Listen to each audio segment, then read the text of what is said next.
Spiritual awakening जो कि आपको समझ में आ जाएगी कि स्पिरिचुअल अवेकनिंग असल में किस तरीके से होती है।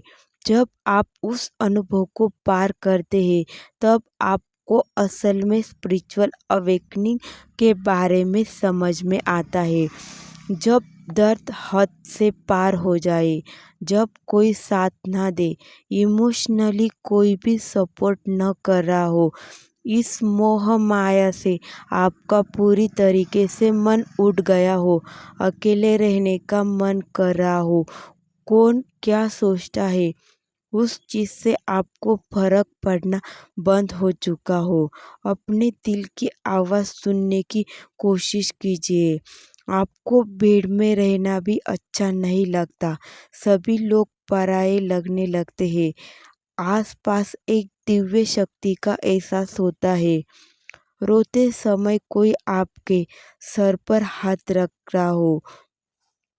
बहुत सारी दिक्कतों का सामना करना पड़ता है, ना पैसे होते हैं ना रिश्ते, सभी लोग दूर जाना शुरू कर देते हैं। जो कार्मिक लोग होते हैं वो आपके पास आकर आपको ट्रिगर देते हैं। आपको यहाँ पर सिर्फ यही सीखना है कि वो लोग अपना कर्मा क्लियर कर रहे हैं। जो कॉन्ट्रैक्ट आपने जो वहाँ पर फिक्स कर कर लेकर आए हैं, यहाँ पर उसी कॉन्ट्रैक्ट के हिसाब से आपकी ज़िंदगी चल रही है। स्पिरिचुअल अवेकनिंग के समय बहुत कुछ होता है। हर व्यक्ति अपने खाते को पूरा करने के लिए आगे आता है और आप पर कार्मिक रिश्तों का बरसात होने लगती है। सोलमेट भी कार्मिक में बदल जाते हैं। सब कुछ बहुत जल्दी बदलाव शुरू होता है। जीने तक का कोई भी अर्थ नहीं रहता। आपको यह जीवन व्यर्थ लगने लगता है। यह स्पिरिचुअल अवेकनिंग के साइन है।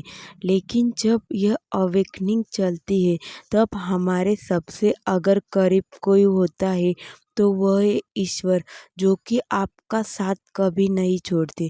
क्योंकि जो भी व्यक्ति स्पिरिचुअल अवेकनिंग को एक्सेप्ट करता है उसके साथ हमेशा ईश्वर रहते हैं।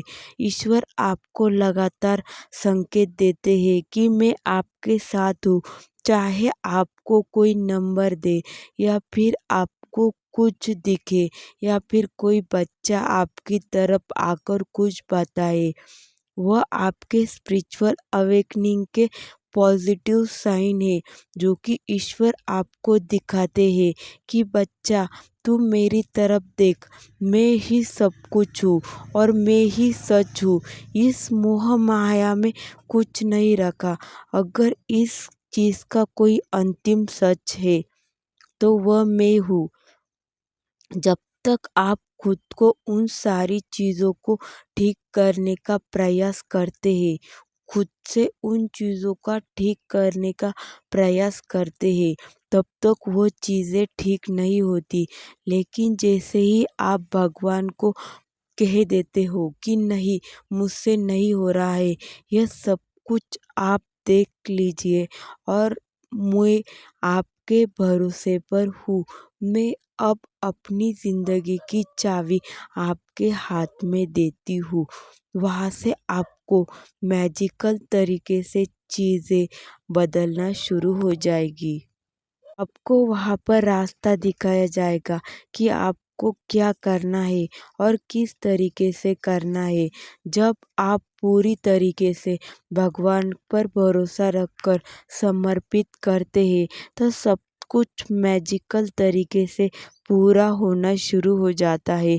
वहाँ पर समय नहीं लगता, लेकिन जो आपके कार्मिक अकाउंट है वो पूरे होने के बाद ही वो लोग चले जाते हैं, क्योंकि आपने खुद वो कार्मिक बॉन्ड लिख कर लेकर आए होते हैं। आपको वो सब कुछ पूरा करना होता है। स्पिरिचुअल अवेकनिंग के बाद आपको जो भी सबसे बेहतरीन ब्लेसिंग मिलती है वो है दर्द, क्योंकि आप दर्द से जो चीज़ सीखते हैं वो चीज़ बहुत अच्छी होती है, क्योंकि आप जिस भी चीज़ से लगाव लगाते हैं वो चीज़ आपसे दूर की जाती है, वो भी बहुत ज़्यादा बेदर्दी से। उस चीज़ से आप डिटैच हो जाते हैं। जब हम अपनी सबसे बेहतरीन चीज़ से डिटैच हो जाते हैं तब बाकी चीज़ें बहुत ज़्यादा नॉर्मल लगती है कि हम इतनी ज़्यादा अच्छी प्यारी चीज़ों को छोड़ सकते हैं। तो यह मेरे सामने बहुत नॉर्मल सी और बहुत नॉमिनल चीज़ है जो कि मैं छोड़ सकती हूँ। उसके बाद आपकी ज़िंदगी इतनी ज़्यादा आसान हो जाती है। आप वो सारी चीज़ें छोड़ देते हैं जो कि आपको सर्व नहीं करती है, जो कि आपके आने वाले ग्रोथ में बाधाएँ बनती है। आपने ईश्वर से जो भी कॉन्ट्रैक्ट किया होता है सोल लेवल पर आपको उसे पूरा करना होता है, जो कि आपको पता होता है।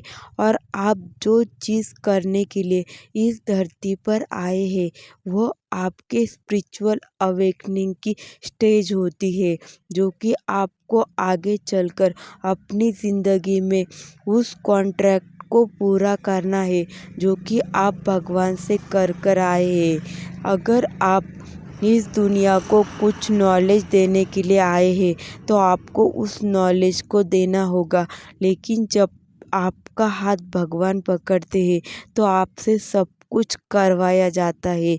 इसलिए आप इस समय मेडिटेशन कीजिए, भगवान की पूजा कीजिए, जो आपका करने का मन करता है वो कीजिए। वो सारे स्पिरिचुअल विधि जो कि आपको यूट्यूब पर मिल जाएगी वो सब कुछ कर कर अपने आप को स्पिरिचुअली इनहेल आगे बढ़ाकर अपने सोल कॉन्ट्रैक्ट को पूरा कीजिए, जिससे कि आपको इंटरनली पीस और हैप्पीनेस महसूस होगी। और जो हैप्पीनेस असल में स्पिरिचुअलिटी में मिलती है वह एक मोह माया की ज़िंदगी में आपको कभी प्राप्त नहीं होगी।